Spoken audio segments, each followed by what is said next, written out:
Hey guys, what's going on? Chico Wise here. I don't know if y'all remember the video I did when I had the vehicle with all the brass and all the bullet holes in it. I pulled out a lot of that brass, and some of that brass had bullets, completed bullets. So I pulled them because I don't know if they hit, they probably didn't have light primer strikes or nothing like that, but I pulled them.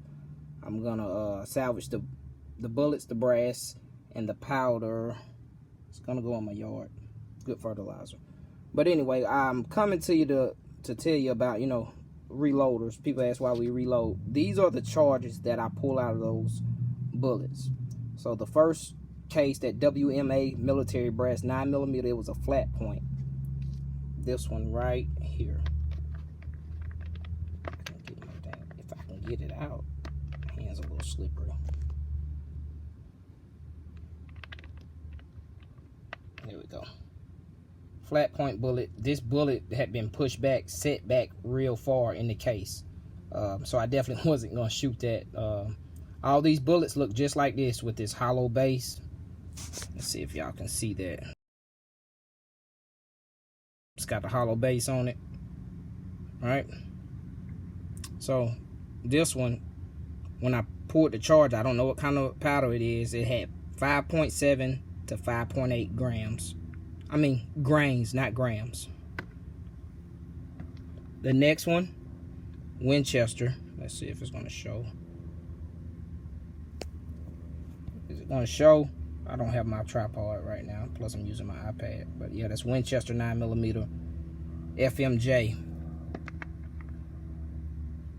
It's got that hollow base too. Those weren't set back, but first case had 5.6 grains, and the second one had 5.8. Question mark means I don't know what kind of powder it was. That last case, it weighed 184 grains, 184.2 grains.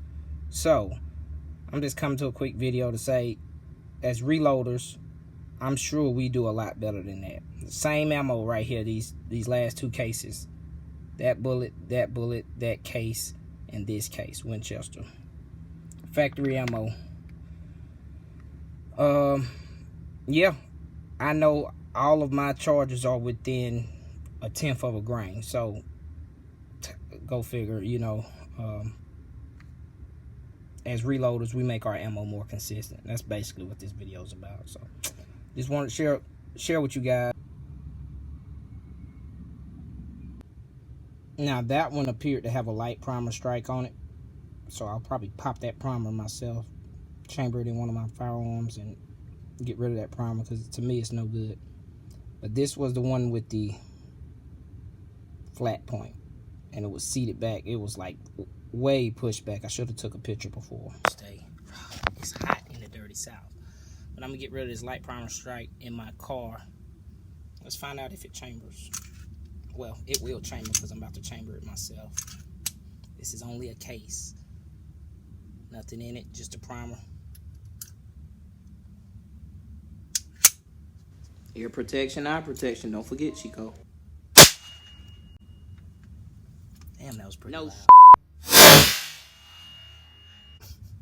That fixed the issue of that light primer strike. I don't know, it could have been the gun or whatnot, but car CW9 fixed that. Guess I'll get a close-up for you guys. I basically got rid of the light primer strike. I just went ahead and fired that primer. I just want to bring you guys another little video of after me firing that case. It's only a case.